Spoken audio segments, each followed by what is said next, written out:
बेटी दोपहर से काफ थी, ये लोग तांत्रिक के चक्कर में पड़ गए, इन लोगों ने मार दिया मेरी बेटी को।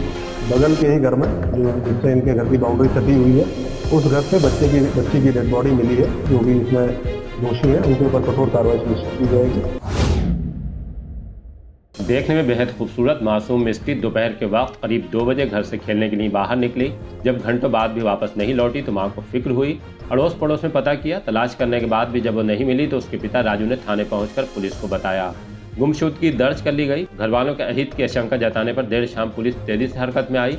3 टीमें बनाने के बाद मिस्टी को तलाशा गया। फोर्स ने पूरा गांव खंगाल लिया, लेकिन मिस्टी नहीं मिली। तब पड़ोस के घरों में सर्च हुई। मिस्टी के घर से सटे घर में रहने वाली 40 साल की महिला सावित्री देवी ने दरवाजा खोलने में आनाकानी की तो पुलिस को शक हुआ। पुलिस सख्ती के साथ दरवाजा खुलवाकर अंदर दाखिल हुई। तब बोरे में बंद मिस्टी की लाश मिल गई, जिसे देखकर पुलिस के साथ परिजन के भी होश उड़ गए। मिस्टी के मुंह में कपड़ा ठूसा था।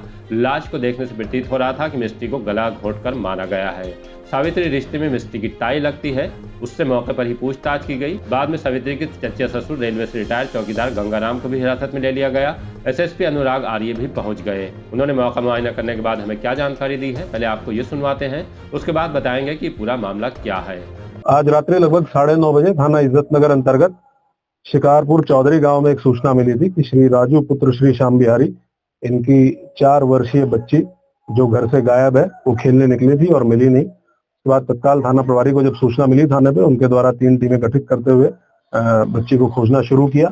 लगभग 2 घंटे बाद बगल के ही घर में जो जिससे इनके घर की बाउंड्री सटी हुई है, उस घर से बच्ची की डेड बॉडी मिली है। तत्काल उसको मोर्चरी भेजा गया है। परिजनों से वार्ता की गई है।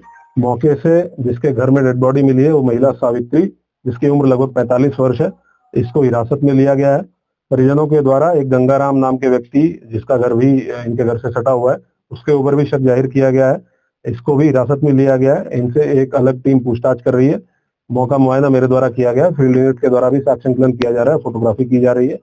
उससे पूछताछ करते हुए परिजनों को जो भी आशंकाएं हैं उनसे तहरीर प्राप्त करके एफआईआर दर्ज करते हुए जो भी इसमें दोषी हैं उनके ऊपर कठोर कार्रवाई सुनिश्चित की जाएगी।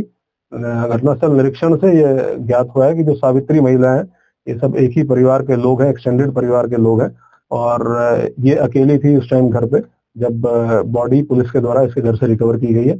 विस्तृत पूछताछ की जा रही है और कठोर कार्रवाई हम लोग सुनिश्चित करेंगे। वो सनसनीखेज घटना जिसने इलाके में दहशत फैलाने का काम किया, यूपी के जिला बरेली में शिकारपुर चौधरी की है। ये गांव इज्जत नगर थाने के अंतर्गत आता है। 4 साल की बच्ची मिस्टी की हत्या में पुलिस जिस सावित्री को हिरासत में लेकर पूछताछ कर रही है, उसके पति की मौत हो चुकी है। 3 बच्चे हैं जो उसके साथ नहीं रहते, रिश्तेदारों के पास है। मूल रूप से वो झारखंड की रहने वाली है। गांव में चर्चा है कि जब से उसके पति की मृत्यु हुई है, जादू टोना के चक्कर में लगी रहती है। माना जा रहा है कि किसी लक्ष्य को साधने के लिए बच्ची की बलि दी गई है। मिस्टी की मां और उसके पिता ने भी कुछ इसी तरह का शक जाहिर किया है। क्या नाम है आपका? राजू। कहाँ रहते हो राजू? शिकारपुर चौधरी। ये कौन थी आपकी जिसकी मौत हुई है? ये मेरी बेटी थी। कितनी बड़ी बेटी थी? 4 साल की। क्या घटना हुई थी, पूरी बात बताओ। ये मेरी बेटी दोपहर से काफ थी, उन लोगों ने घर में ऐसे टॉफी ले जाके खिलाई थी। उन्होंने घर में ले गए और इसे पकड़ के बांध रखा और इसे अद्दों से पता नहीं गला दबाया है। बहुत बुरी बातों से मारा है सर। क्यों मारा था? बच्चे कह रहे हैं। उनसे हमारी कभी नहीं रंजिश थी, नहीं लड़ाई थी, कुछ भी नहीं था ऐसा।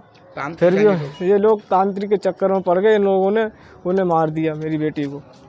बहुत बुरी बातों से मारा है सर इसे। मुझे इंसाफ चाहिए सर, उन लोगों की फांसी हो जाए बस, और मुझे कोई नहीं, उन लोगों की फांसी होना चाहिए सर। कौन लोग हैं मारने वाले? वे पड़ोस के ही हैं सर। क्या नाम है उनका? गंगाराम, सावित्री, फूलन देवी। कोई पुरानी कोई रंजिश वगैरह तो नहीं थी आपकी? कोई रंजिश नहीं है सर हमारी। रंजिश नहीं थी हमारी सर कोई उनसे। कल क्या कैसे पता लगा आपको बेटी की हत्या कर दी? पुलिस को सूचना दी थी सर, पुलिस गई थी तब पता चली। हमने पूरे गांव में ढूंढ रखा, कहीं नहीं मिली। रात में पुलिस को पहुंची है तब मिला उनके घर पे से। उन्होंने घर की तलाश कट्टे में बंद करके बोरी में रखा उसने और ईंटों से दबा रखा था उसे। और चादर और लिहाफ वगैरह सब डाल रखे थे उसके ऊपर। फिलहाल शव का पोस्टमार्टम चल रहा है। इस बड़ी घटना की तह तक जाने के लिए पुलिस छानबीन कर रही है। फॉरेंसिक टीम ने भी सावित्री के घर से साक्ष्य जुटाए हैं। द लीडर हिंदी ने इस मामले को लेकर इज्जत नगर थाने के इंस्पेक्टर से बात की तो उनका कहना भी यही है। अभी तक तो ये मामला जादू टोना का ही लग रहा है। तहकीकात और पूछताछ चल रही है। जैसे ही आगे चीजें स्पष्ट होंगी बताया जाएगा। खैर, घटना बड़ी है और फिक्र में डालने वाली है। अड़ोस पड़ोस में अगर ऐसे लोग रह रहे हैं जिनकी गतिविधियां संदिग्ध हैं या फिर उस समाज से कटे हुए हैं तो उनसे बच्चों को लेकर बेहद सतर्क रहने की जरूरत है। ऐसे लोगों के बारे में पुलिस तक भी जानकारी पहुंचनी चाहिए। अब तो ये काम एसएसपी अनुराग आर्य ने बेहद आसान कर दिया है। व्हाट्सएप हेल्पलाइन नंबर 9917020009 जारी किया है, जिस पर मैसेज किया जा सकता है। मैसेज करने वाले का नाम भी गोपनीय रखा जा रहा है।